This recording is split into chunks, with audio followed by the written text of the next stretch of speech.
Hidradenitis suppurativa definitely has a hormonal component to it, but that's because hormones impact inflammation in our body, and HS is an autoinflammatory condition. And our hormones impact our immune system as well.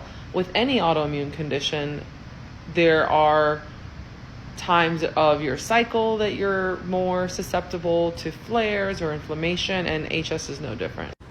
I'm not a huge fan of using birth control as band-aid approaches to managing things, because it's very much like, that's what it is. It's a band-aid approach, right? It's not a root cause approach like you mentioned. Once you got off birth control, it came back.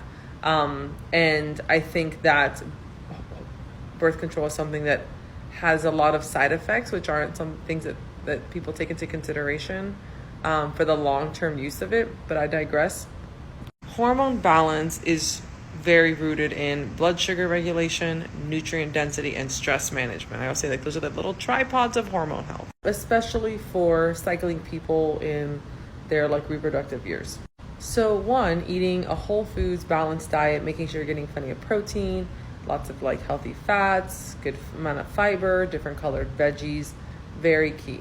Because insulin is a hormone, and it's kind of like the mob boss of hormones. And if your insulin is dysregulated, it's going to mess with your sex hormones as well. So balanced diet, hydrate, but stress, because cortisol's a little fucker, and it will definitely throw off your hormones and drive inflammation.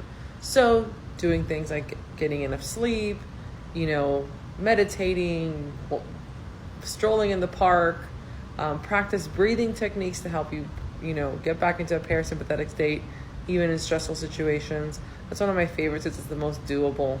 And in terms of supplements, there's a lot of different things that help, but I think omega-3s, which help with inflammation and in general, but are really good for hormones as well. And then beyond that, there's just, I don't know, hormone support supplements are very dependent on what you have going on, right? And depending on which way your hormones are swinging, it's going to depend on what you need. But really, the end of the day is a well-balanced diet, stress management, hydration, and resistance training are going to be your best friends.